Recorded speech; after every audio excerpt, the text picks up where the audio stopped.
At Thanksgiving, my sister mocked me for still being single. I said, I'm married. The room froze. As I showed proof, she'd hidden every invite. The turkey was dry. Of course it was. My mother could never get the time perfect, but no one ever criticized her since I was the only one who received criticism in our family. Claire, could you please pass the cranberry sauce? My sister Melissa's voice was dripping with syrupy sweetness, which she had honed over 34 years as the beloved kid. Her diamond engagement ring reflected the light as she stretched across the table, nearly blinding me with its ostentation. I handed her the sauce without commenting. It had been 18 months since I had last sat at this table, and I could immediately recall why I had avoided it. So Melissa's wedding was absolutely spectacular, Mom said, embarking on what had to be the 14th review of the event I hadn't attended. The flowers alone cost more than most people's cars. And the venue, she went on. That country club has a 3-year waiting list, but Melissa's husband, has connections. Ethan knows people everywhere, Melissa said, clutching her husband's arm. He grinned that politician's smile, which he had presumably perfected in the mirror. It's one of the perks of being a successful litigation attorney. I sliced into my dry turkey without saying anything. This is the game we played.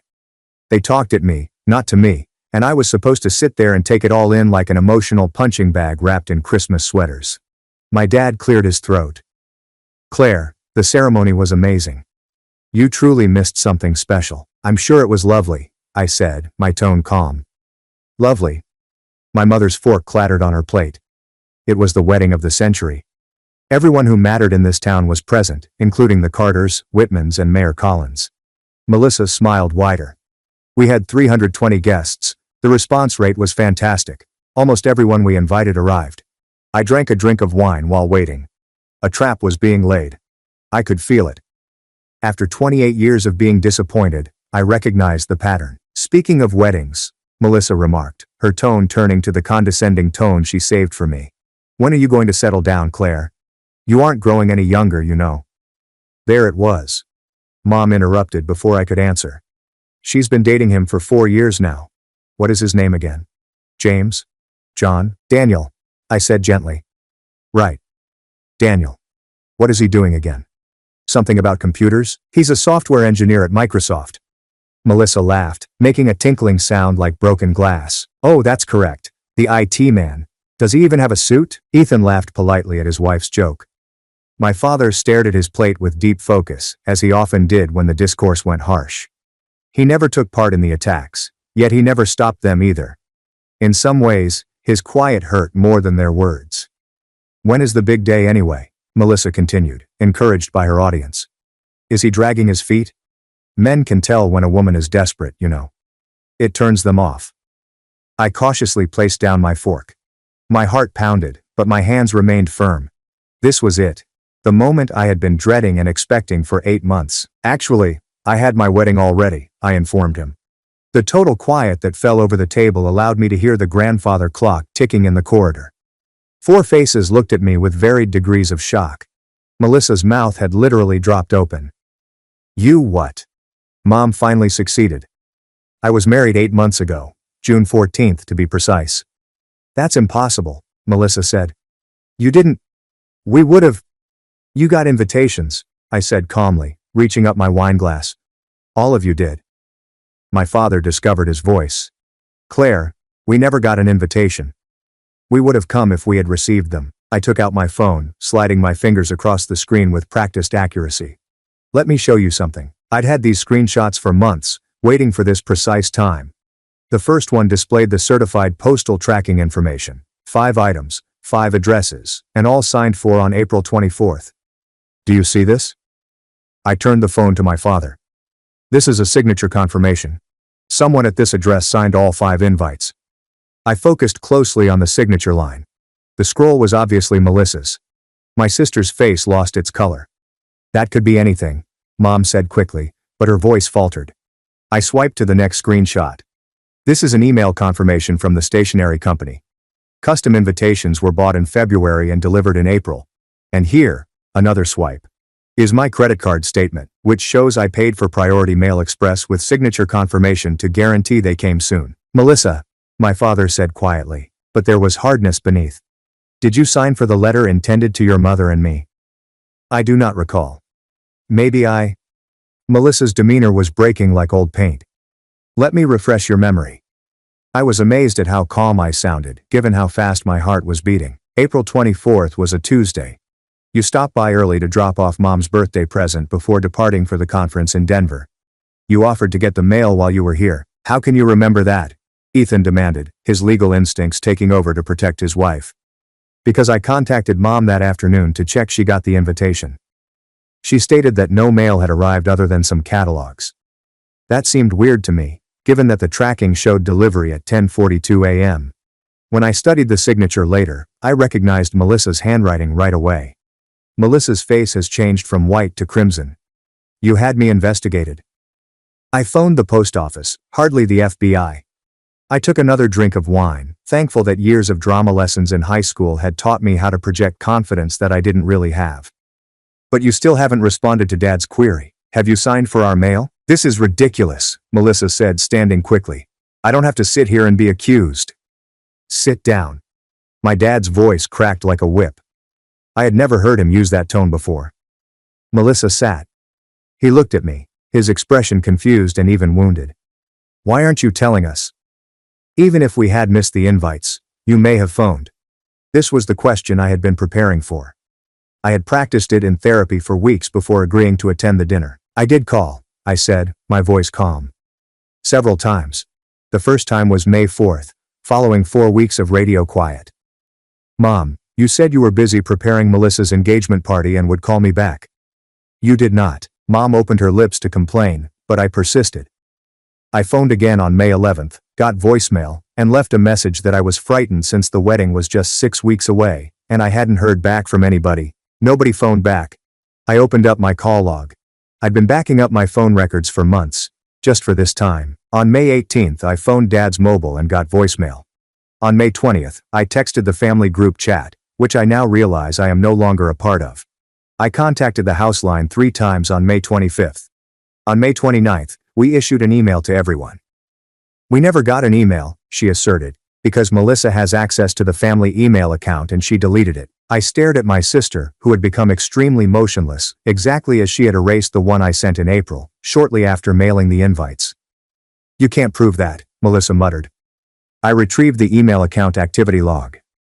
Daniel showed me how to check it. It turns out that if you were the one who created the family email account years ago, you still have recovery access. I gave Melissa a direct glance. The email was opened on April 26th at 8:36 p.m. from this house's IP address, and then erased forever. Someone did not want anyone else to see it. Ethan's expression had changed from protective to calculating.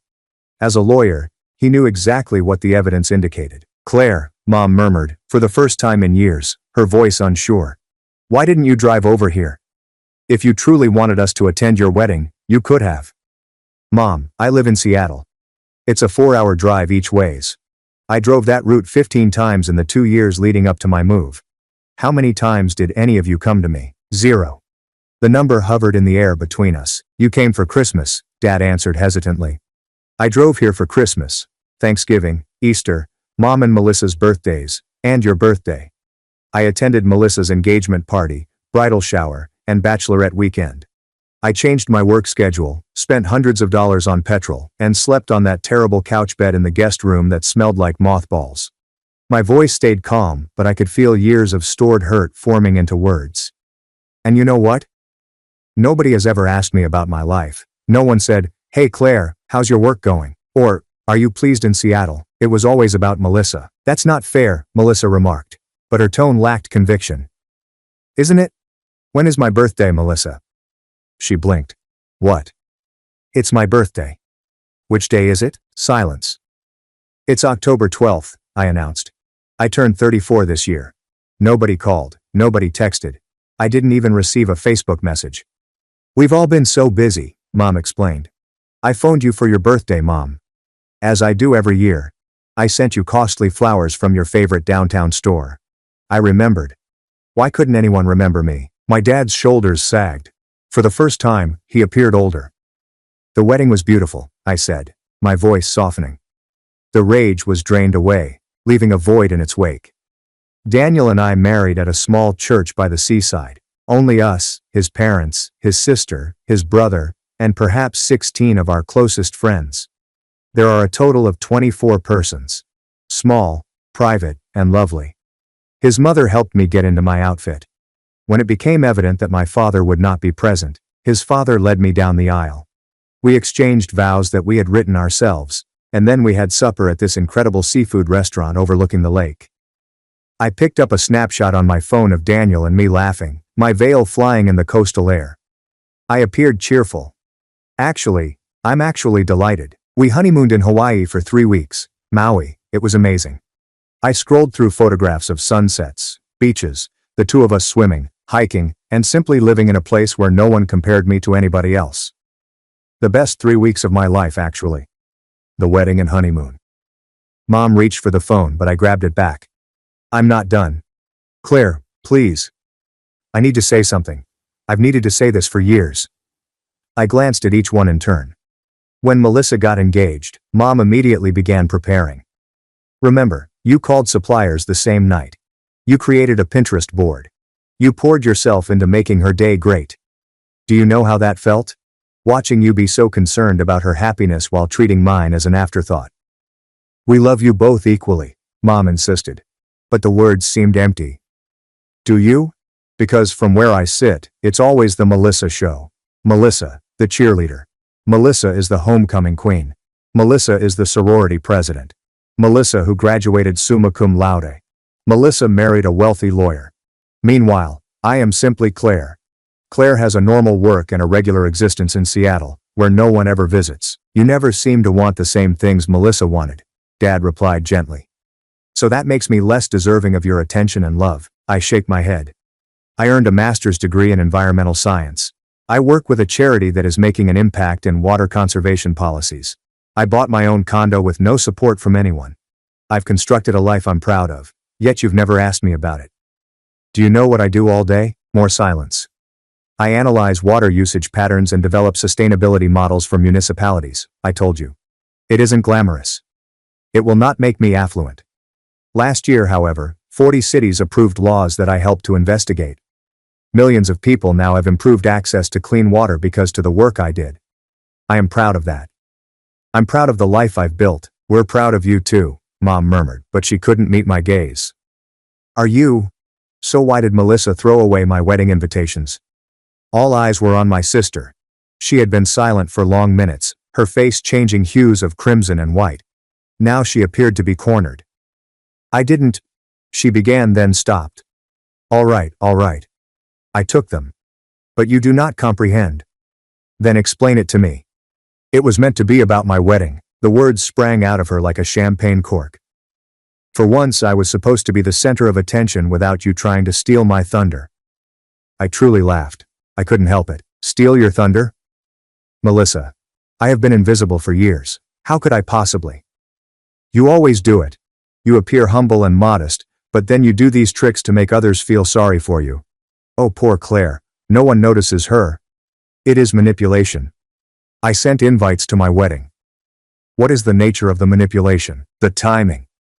Melissa was on her feet again, her voice increasing to a volume that likely alarmed the neighbors. My wedding happened in September.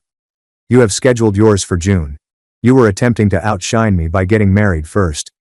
The logic was so warped that I nearly couldn't understand it. Melissa, you got engaged in January. You had been dating Ethan for 6 years before that. Daniel proposed to me in December, and we planned a summer wedding since we both enjoy the seashore in June. Your wedding date has nothing to do with mine. You've always been jealous of me. Jealous? The word tasted odd. Of what exactly?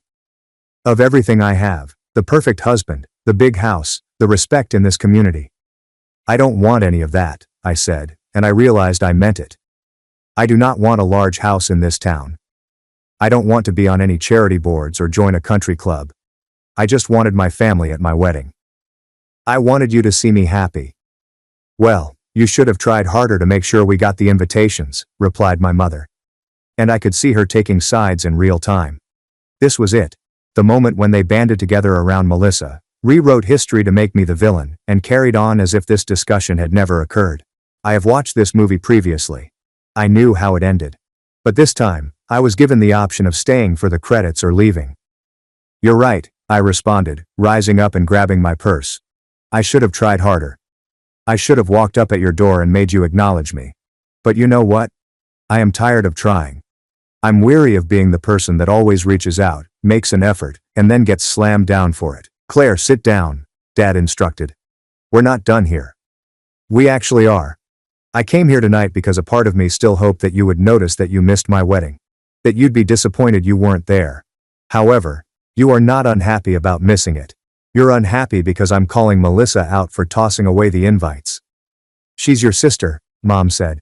Family forgives, does it? Because I've been forgiving you guys for years, and I don't think I've ever gotten the same kindness. I pulled on my coat. I forgive you for missing my college graduation because Melissa had a sorority function. I forgive you for canceling our Christmas visit the year Daniel and I first started dating because Melissa required assistance relocating. I forgive you for spending my birthday helping Melissa choose wedding sites.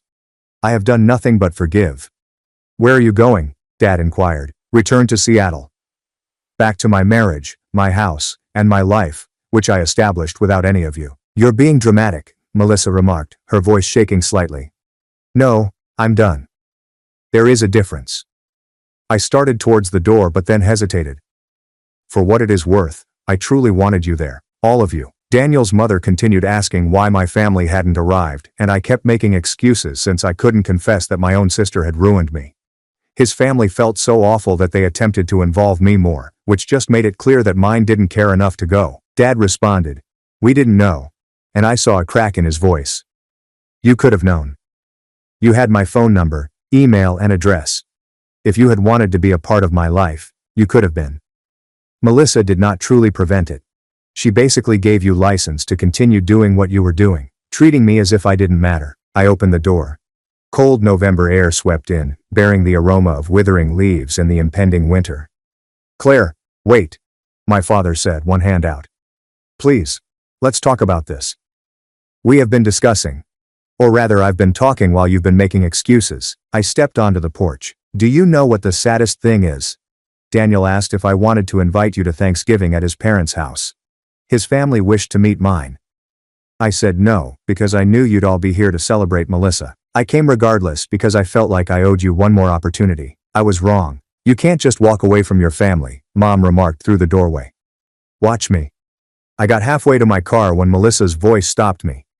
Claire, wait. She had hurried out without a coat, holding herself against the cold. For a brief moment, she resembled the girl I'd shared a room with for 18 years. The one who used to comb my hair and lend me her clothing before everything turned into a competition I never committed to participate in. I'm sorry, she whispered. And to my amazement, tears streamed down her cheek. I'm very sorry. You're correct. I took the invites. I threw them away. I promised myself I'd just keep them hidden till after my wedding, and then tell everyone. She swallowed breath. Then it was easy to pretend they never arrived. It was easier than admitting what I had done. Why? I asked. Just tell me why. Because you were always the good one, she said, her voice breaking. Everyone always says that. Claire is really brilliant. Claire is extremely committed. Claire doesn't require all of that care. But I needed it. I needed to feel exceptional, and the only way I could do so was to avoid being compared to you. That is insane, Melissa. I was never competing with you. I understand.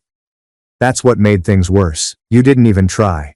But people still loved you. She wiped her eyes forcefully. I am the worst sister in the world. I destroyed your wedding. I can't take it back. No, you can't. We stood there in the cold, 3 feet apart and unbridgeable. Will you ever forgive me? She whispered. I don't know, I said honestly. Maybe someday, but not now. Today, I am too furious and upset, and I need to return home, to the person who genuinely shows up for me. I got in my car and drove away, seeing my childhood home fade in the rearview mirror. Before I even got on the freeway, my phone started vibrating with calls and texts from everyone, most likely attempting to digest what had just transpired. I set it to silence. Daniel was waiting for me when I arrived home, even though it was past midnight. He took one glance at me and drew me into his embrace. Is it that bad? He asked. Worse but better. I believe I have finally stated what I needed to say. I'm proud of you. I'm proud of me too. I moved back to look at him. Is your family still celebrating Thanksgiving tomorrow? Of course. Mom's already inquiring when we'll arrive. So that's our family now, I explained. The one that actually wants us. I could not sleep that night. Every time I closed my eyes I saw their expressions around the table. Shock, disbelief, and Mom's shuddered look when she realized she couldn't change the story. I kept repeating Melissa's confession on the porch, looking for sincerity in her tears. Had she intended it? Or was it just another performance, damage control to save her reputation as the golden child? Daniel discovered me around 3 a.m., sitting on our balcony in the cold, wrapped in a blanket and looking at nothing. Are you unable to turn off your brain? He inquired, slipping onto the chair next to me. I keep thinking about what Melissa said, about my being the decent guy. How does that make sense? They treated her like royalty my entire life. People's internal narratives don't always match reality. He leaned across and held my hand. She most likely felt pressure to maintain that immaculate image. The dread of falling off a pedestal may be overwhelming. That doesn't excuse what she did. No, it doesn't, but it might explain it. He softly squeezed my fingers. The question is, what do you want to happen next? I had been avoiding thinking about it. For so long the encounter had been my primary aim, and I had made no other plans. What did happen next? Could I really move away from my family forever? Did I really want to? I don't know, I acknowledged. A part of me wants to never talk to them again, but another part. I stopped off, attempting to describe my feelings. I spent so many years trying to win their affection. Maybe I should show to myself that I can live without it. You already exist without it. You have been doing that for years. Have I though? Or have I simply been pretending, secretly hoping they'll wake up one day and see me? It was painful to make the disclosure. Every accomplishment, every milestone, a part of me was still acting for an audience that wasn't there. Daniel remained quiet for a bit, carefully selecting his words. You sobbed when we got engaged. Happy tears, you murmured. But I recall you saying something else. Maybe now they'll take me seriously, you said. I had stated that. I had forgotten. Then the recollection came pouring back. We'd been at the restaurant where he proposed, champagne bubbles still tickling my nose, when those words came out before I could stop them. I wanted them at our wedding because I thought it would finally prove I was worth showing up for. I explained slowly, the reality dawning on me as I spoke. But they didn't arrive. And you know what? Regardless, the wedding was lovely. We were content anyway. I didn't need them there to confirm my happiness. No, you didn't. So why is it still hurting so much? Because you're grieving, Daniel explained simply. You are mourning the family you should have had. The parents who should have celebrated both of their daughters equally, and the sister who should have been your greatest friend rather than your adversary. Claire, that is a big loss. You are permitted to experience it. I allowed myself to cry properly for the first time since leaving that house. Not angry or furious tears, but deep hurting sobs of real loss. Daniel supported me through everything, without attempting to cure or improve anything, but simply being present. When I eventually stopped, drained and fatigued, he asked if I wanted hot chocolate. I nodded, and he went inside. Through the glass door, I saw him walk around our kitchen, which we had designed together and filled with items that made us happy rather than those that were spectacular to others. A kitchen where we'd entertained friends who genuinely cared about us, where we'd cooked, laughed, and made a life. They had missed it all. And suddenly, sitting there covered in my blanket at 3 a.m., I knew it was their loss, not my own. Daniel reappeared with 2 glasses topped with whipped cream and chocolate shavings. He'd even sent the peppermint sticks I adored, which I found during our honeymoon at a small cafe in Lahaina. I love you, I stated. For so many reasons, but right now, especially for remembering the peppermint sticks. I pay attention, he stated with a little smile. It's what people do when they love someone. Such a simple sentence, but it embodied everything my family had failed to achieve. Paying attention, remembering, and showing up. The fundamental building blocks of love that I'd been craving without even recognizing it. Your mom asked me something last week, Daniel replied, stirring his hot chocolate.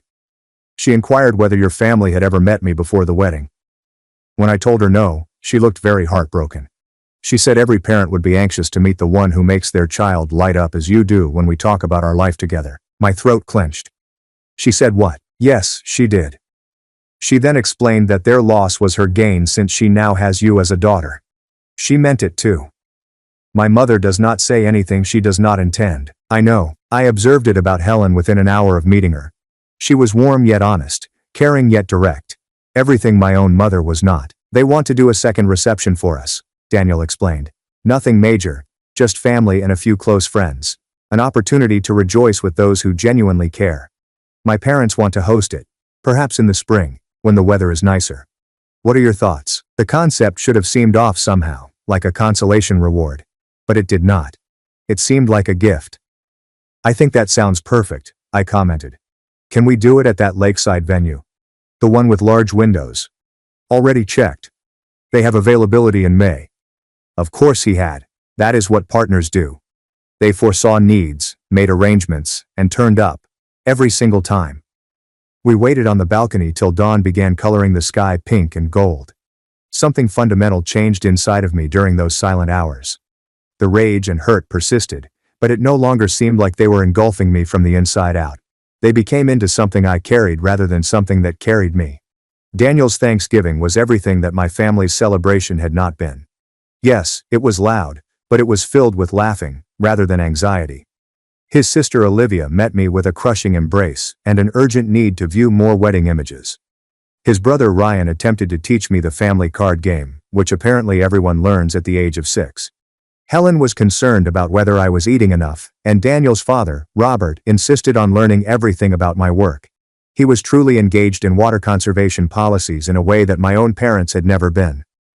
So you are telling me that the algorithm you helped build saved Los Angeles 35 million gallons of water in 8 months? Robert leaned forward, his eyes bright with eagerness.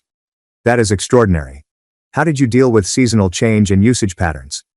I described the process, warming to the subject as I usually did when someone was willing to listen. He posed insightful questions, questioned some of my assumptions in a way that made me think rather than feel defensive, and by the end of dinner, I had promised to give him links to our published research. You've got a brilliant wife, he said Daniel as we were clearing dishes. I hope you know that. I do, Daniel responded, catching my gaze across the table. Trust me. I do. Later, despite Helen's protestations, she gently brought up my family situation. Daniel mentioned that things were difficult with your parents during Thanksgiving, she remarked, scouring a roasting pan with more vigor than required. I hope I'm not going too far, but I want you to know that whatever occurred does not affect anything here. We consider you family now. Not because you married Daniel, but because of who you are. I needed to set down the dish I was drying before I dropped it. Thank you. That means more than you realize. I'm a mother, Helen stated simply. I can't picture my children treating you the way yours did. Olivia informed me what happened to the invitations. Is that your own sister? She shook her head. I won't talk poorly of someone I've never met. But I will say this. Their inability to recognize your worth does not reduce yours. It merely shows their ignorance. I'm still processing all of it, I acknowledged. Part of me wants to cut them off entirely. Part of me feels guilty for even thinking about it. Guilt is a powerful tool, Helen explained, washing the pan and placing it on the drying rack. Especially when it has been used against you throughout your life. But here's something I learned while parenting 4 children. Sometimes love isn't enough. People might harm us not because they don't love us, but because they don't know how to love us correctly. And we have the right to protect ourselves from it, even if it comes from relatives. My dad called yesterday, I said. Just checking in. He described it as uncomfortable. Neither of us knew what to say. Typically, the first talks after major revelations. She gave me another plate to dry. The question isn't whether it was comfortable, Helen told me. The question is whether he is willing to perform the difficult effort of genuinely transforming. Words are simple. Consistent activity is difficult. 3 days later, my father sent me an email. A lengthy one filled with apologies, realizations, and pledges to do better.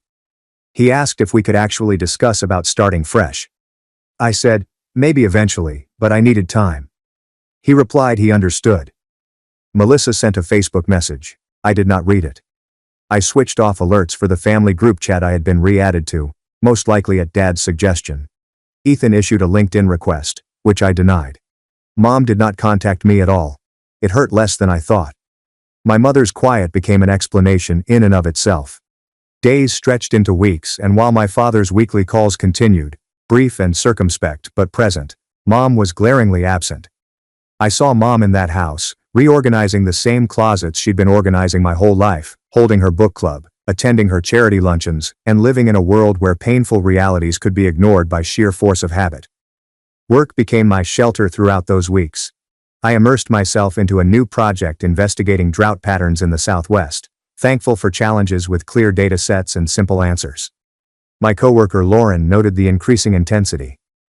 "You're here before me and leaving after me," she said one evening, sticking her head into my office about 7 p.m. "Is everything okay?" "Family stuff," I answered hazily. "Just needed the distraction." She sat across from my desk without invitation, which I usually enjoyed. "Do you want to talk about it?" Surprisingly, I did. I told her everything: the wedding, the invites, and the Thanksgiving confrontation. Lauren listened without interrupting, her face changing from shock to fury to something resembling comprehension. "My sister and I didn't speak for 3 years," she added as I finished. "Different reason. She borrowed money and never paid it back, then behaved like I was the culprit for bringing it up. But the dynamics were comparable. She was the favorite. I was an afterthought. Our parents were always on her side." "How was it resolved?" I asked. "It didn't actually. She ultimately apologized, and we now have a polite relationship, but only on the surface. We will never be as close as we were as children." I had to mourn that connection and accept that the sister I desired no longer existed. "Maybe it never existed in the manner I recall. Is it still hurting?" "Sometimes," Lauren acknowledged. "Mostly on holidays or when I encounter other sisters who are also friends. But I've created my own family. My spouse, our friends, and my chosen folks.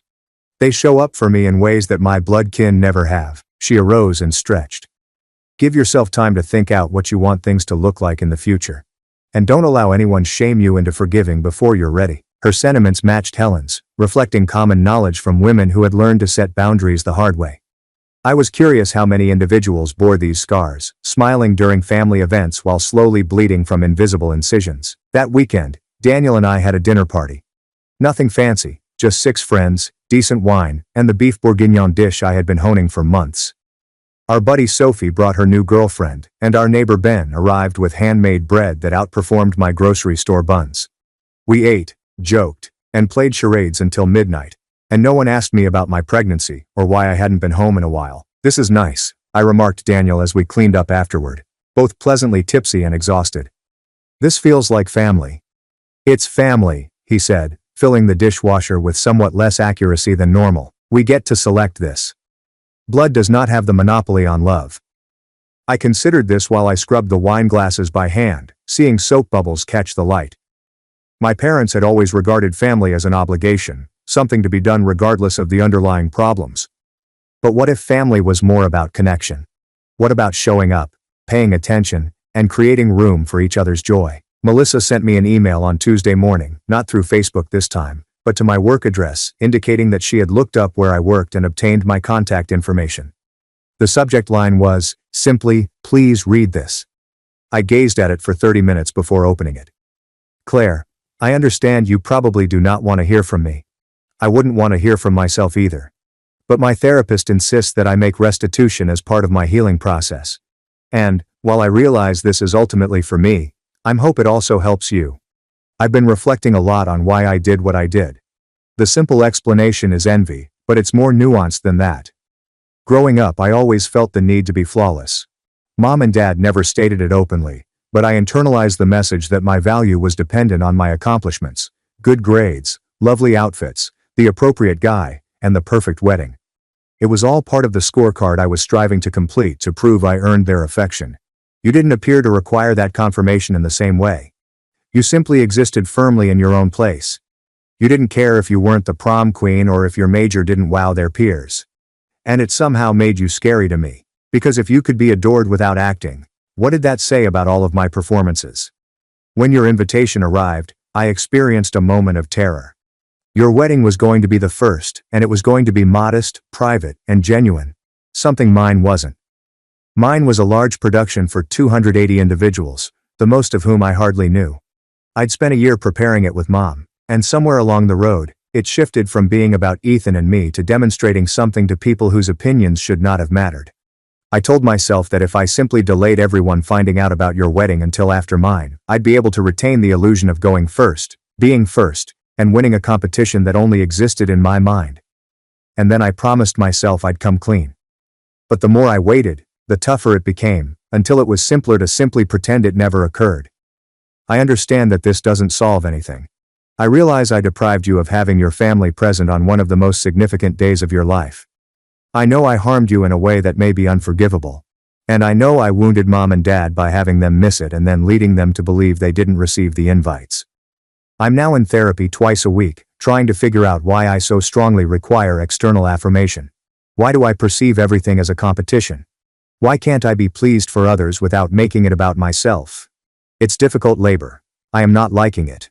But I am doing it because I no longer want to be this person. I do not expect you to forgive me. I don't expect you to answer to my email, but I wanted you to know that I understand what I did. I realize it was wrong. And I genuinely, deeply apologize. I hope you are pleased with Daniel. I hope your life in Seattle fulfills all of your expectations. And I hope that someday, maybe, we might rekindle our relationship as sisters, even if it takes years, even if it never occurs. Melissa. I read it 3 times, analyzing each phrase for sincerity, manipulation, and any resemblance to the sister I knew before everything turned complex. The remarks appeared sincere, but Melissa had always been gifted with words. I sent it to Daniel without remark. Then to Lauren. After nearly an hour of hesitation, I went to my father. He responded within minutes. Claire, she's trying. That is all I can tell you. It is up to you to decide whether it is enough. Was she trying, or was this simply another act, therapy speak, performed in the service of her own rehabilitation with no regard for the harm she'd done? I could not tell. And the unknown was its own form of pain. 2 weeks after Thanksgiving, a gift came at my doorstep. Inside was a wedding card, unopened and addressed to my parents. One of 5 invitations. My father's message stated that he discovered it while assisting Melissa in cleaning out some storage boxes from the garage. She'd stashed them all there, seemingly expecting they'd be overlooked among the holiday decorations and old tax records. I showed Daniel. We admired the gorgeous calligraphy and the carefully crafted wording asking my family to share our love. Should we keep it? He asked. No, I said. Let's put it in the album anyway, as a reminder of what they missed, of what we built without them. Christmas came and went without a visit to my hometown. New Year's too. My father phoned once a week and we had brief discussions about the weather and work, avoiding anything substantive. It was something, I guess, maybe. In February, Melissa left me a voicemail. She was in treatment, dealing with her difficulties. She stated she understood if I never wanted to speak with her again, but she was trying to improve. She hoped I was pleased. I was. In March, Mom fell and shattered her hip. Dad called, his voice raspy from weariness, asking if I could come help. Before driving down, I gave it a lot of thought, more than I probably should have. Not because I'd forgiven anything, but because I was choosing to show up after years of not being asked properly. When I came into that hospital room, Mom shed real tears, not the fake sort she was so skilled at. She apologized for not being the mother I needed. She stated she'd been thinking about all the ways she'd failed me while laying in that hospital bed, with nothing to do except ponder. Maybe she intended it. Maybe it was the painkillers talking. I didn't know, and I astonished myself by realizing I didn't have to know right immediately. I'm here, I informed her. That's enough for today. Melissa turned up that evening. We sat on opposite sides of Mom's bed, not speaking directly to one another but also not ignoring each other. Small steps. I remained for 4 days, assisting Dad with housekeeping, dealing with insurance companies, and managing prescription regimens. On the final day, he hugged me tightly and thanked me for attending. You didn't have to, he said quietly. After everything, I understand. But I wanted to. I drew back and faced him directly. I'm not totally recovering, Dad. This does not erase what occurred. But I'm not disappearing either. We'll find out something in between. He nodded, perhaps for the first time, his eyes filled with comprehension. The journey back to Seattle seemed different. Lighter, as if I'd released a weight I'd been carrying for so long that I'd forgotten it was there. I contacted Daniel from a rest break and said I was on my way home. How are you feeling? He asked. Like myself, I said. Finally. That, more than anything else, was cause for celebration.